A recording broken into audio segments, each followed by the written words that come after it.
महिन्याचा जो हप्ता आहे हा साधारणपणे आपण 25 डिसेंबर ते 30 डिसेंबर या कालावधीमध्ये वितरित केलेला होता।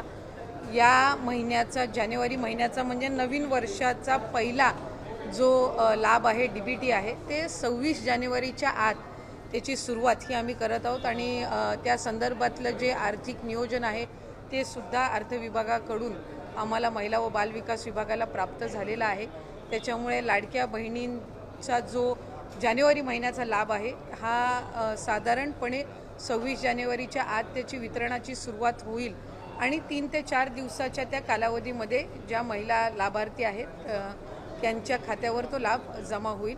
मला आपल्या माध्यमातून सर्व लाडक्या बहिणींना आज जानेवारी महिन्याच्या संदर्भातले अनेक माध्यमांकडून सुद्धा विचारलं जात होतं आणि बऱ्याचशा लाभार्थ्यांकडून सुद्धा साधारणपणे तो प्रश्न उपस्थित केला जात होता।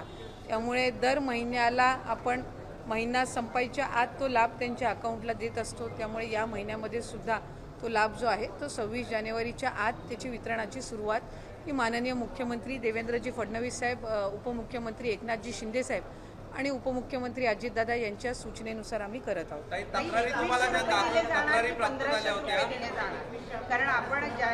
ताई, या संदर्भामध्ये आम्ही आधी सुद्धा बऱ्याचशा वेळेला स्पष्टीकरण दिलेलं आहे। राज्याचे मुख्यमंत्री देवेंद्र फडणवीस साहेबांनी दिलेलं आहे, दोन्ही उपमुख्यमंत्री महोदयांनी दिलेलं आहे की नवीन अर्थसंकल्प किंवा त्याच्या पुढच्या कालावधीमध्ये या संदर्भातला सकारात्मक विचार जो आहे तो करण्यात येईल। त्याच्यामुळे सध्याच्या या महिन्याच्या याच्यामध्ये 1500चा लाभ जो चालू आहे तो आपण त्यांच्या खात्यामध्ये वितरित करत आहोत।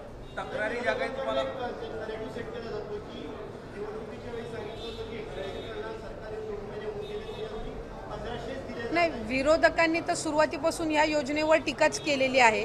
त्याच्यामुळे सुरुवातीला तर ते म्हणायचे की 1500 सुद्धा राज्याला कुठंतरी आर्थिकरित्या खपाट्याला नेण्याचं काम हे सरकार करत आहे, महायुतीचं सरकार करत आहे, असे वेगवेगळे त्यांनी आरोप केलेले आहेत।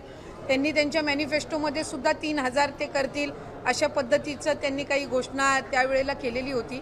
मॅनिफेस्टो हा ज्या वेळेला एखादी युती किंवा आघाडी करत असते त्यावेळेला निश्चितपणाने त्या जे काही घोषणापत्र असतं त्याला अधीन राहूनच कुठलंही सरकार किंवा युती काम करत असते। आम्ही महायुती जे आहेत ते राज्याचे मुख्यमंत्री देवेंद्रजी फडणवीस साहेब, उपमुख्यमंत्री एकनाथजी शिंदे साहेब आणि अजितदादांच्या नेतृत्वाखाली त्या संदर्भामध्ये काम करत आहोत। जास्तीत जास्त महिलांपर्यंत लाडकी बहीण योजनेचा लाभ हा देणं आणि त्याचबरोबर म्हटल्याप्रमाणे मुख्यमंत्री महोदयांनी सुद्धा त्यांच्या पहिल्या पत्रकार परिषदेमध्ये की आम्ही बरोबर त्या सर्व बाबींचं नियोजन करून जे घोषणापत्रकामध्ये आम्ही वचन जे दिलेलं आहे लाडक्या बहिणींना त्यापासून कुठेही दूर न हटता त्यांना वचन दिलेला लाभ जो आहे तो आम्ही व्यवस्थित नियोजन करून त्या पद्धतीने आम्ही त्यांना देणार आहोत।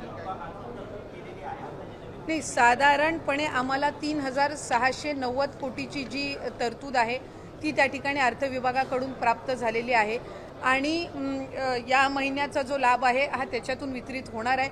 या व्यतिरिक्त सुद्धा फेब्रुवारी महिन्याची सुद्धा आम्ही तयारी त्या निमित्ताने करत आहोत, कारण मार्च महिन्यामध्ये नवीन अर्थसंकल्प सादर होणार आहे। त्याच्यामुळे साधारणपणे जानेवारी महिन्याचा लाभ हा आम्ही 26 जानेवारीच्या आत डीबीटी करायला सुरुवात करून त्या महिन्याच्या त्या 3-4 दिवसाच्या या महिन्याच्या कालावधीमध्येच कसा त्यांच्या अकाउंटला पोचेल ही आम्ही खबरदारी घेणार आहोत।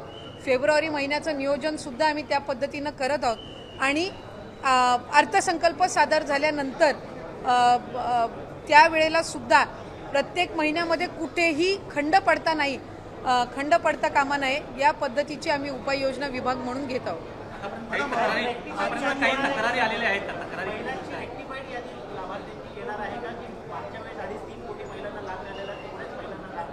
साधारणपणे आमच्याकडे गेल्या डिसेंबर महिन्यामध्ये जो लाभ आपण दिला तो 2,43 का 2,47 सुमारे तितक्या लाडक्या बहिणींपर्यंत तो लाभ पोहोचला होता। काही तक्रारी आमच्याकडे प्राप्त झाल्या, काहींनी स्वतःहून सुद्धा त्यांचा जो लाभ आहे त्यांना उत्पन्नामध्ये वाढ झाली आहे किंवा कुठे ड्युप्लिकेशन झालेलं आहे, त्यांनी दुबार भरलेला आहे किंवा एका योजनेचा लाभ घेतलेला आहे ते त्यांना 2-3 महिन्याच्या कालावधीमध्ये जाणवलेला आहे। कारण बऱ्याचशा वेळेला जो या योजनेचा लाभ आहे तो 3 महिन्याचा एकत्र सुद्धा आम्ही वितरित केलेला आहे दिवाळीच्या पार्श्वभूमीवर, त्याच्यामुळे त्यावेळेला त्यांच्या लक्षात आलेला आहे। त्यामुळे